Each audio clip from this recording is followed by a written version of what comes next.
The guy you see next to me is the secret Bitcoin billionaire. I found him.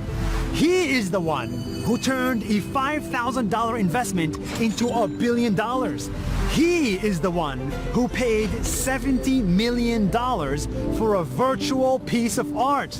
And I'm also the one who came from South India and started with nothing. For the first time ever, I want to tell you the story of Meta Koven. This guy from South India did not grow up with money. In fact, for most of his life, he could not afford to buy a laptop. He could only afford to buy a flash drive where he kept all his files. At the night, I used to borrow my friend's laptop when they're just going to sleep, and then I used to use my pen drive and learn how to code. And on the internet, he saw opportunity. So he learned how to code and how to build websites. Simple websites that do simple tasks. So I remember one of the websites I built on which anyone could hire a freelancer for $10. But, you know, that didn't go very well. It failed. In total, he built 54 websites and 51 of them were complete failures. Until one day he stumbled upon Bitcoin. He immediately was drawn to the idea and realized that this Bitcoin technology could be big, really big. It was a global idea and it had people who were passionate about it from all over the world. That really made me feel this is going to be really big. So he adopted Bitcoin, Ethereum, crypto, and blockchain, even when everybody said this was a fad. Anything that's new is initially rejected, right? Like they say, they laugh at first. In the same way Bitcoin was laughed off. But that's when I know that something might work. So when people laugh at something, and immediately my brain goes, maybe we should try it, right? 8 years ago, Meta Koven believed in Bitcoin so much that he put every little saving he had into it and invested all his time in building Bitcoin companies. So I invested all my time on Bitcoin and trying to build something on top of it, and thereby learning more about it. Over the years, his bet took off, and he went from being a broke software engineer to a billionaire crypto holder.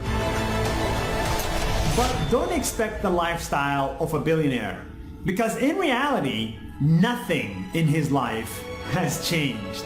He owns 0 cars, 0 houses, and 0 stocks. 99.9% of everything he owns is still in crypto. And that's how much I believe in it.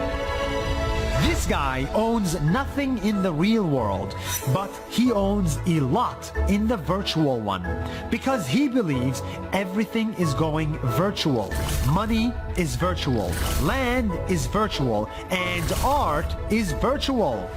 Apparently, his jacket is also crypto. How exactly is this crypto? Actually, there are only 40 pieces of this in this world, and this they call it a Genesis edition, right? And this is attached to the blockchain. There's an address here, right? So if you go on the blockchain and type this address, you will see that that's an NFT, and you'll see that I own it through my address. And there's an RFID chip right here. Oh my God! To that, yeah. What? Yeah. And how much is this jacket? I paid $600. That's why last week he made headlines for buying digital art for $70 million from an artist in America. 69 million. I think it probably means digital art is here to stay. I'm going to Disney World! It's the most expensive virtual purchase ever. What went through your mind when you clicked buy? At the auction, my mind was, like I had nothing in my mind.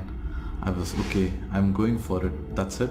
And actually, the funny part is, a lot of people think I was nervous and stuff. I was not.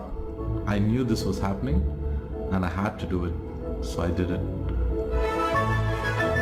My fund, which is Metaverse, we are planning to build this monument in the Metaverse, which is a virtual space.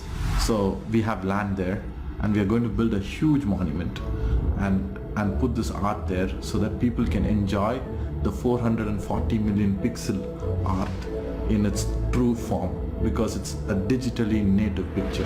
For this guy, buying a $70 million piece of crypto art was not just an investment, it was an act of support. He wants to support creators, artists, singers, musicians, people from all around the world, from any race, any gender, any color. People around the world have prejudices, and that gets me really angry, because you have to look at what people do and not how people look like or where they are from and make your conclusions. Time and again, whenever I've been rejected from something, like an investor or someone, he'd always tell me, I don't have pedigree.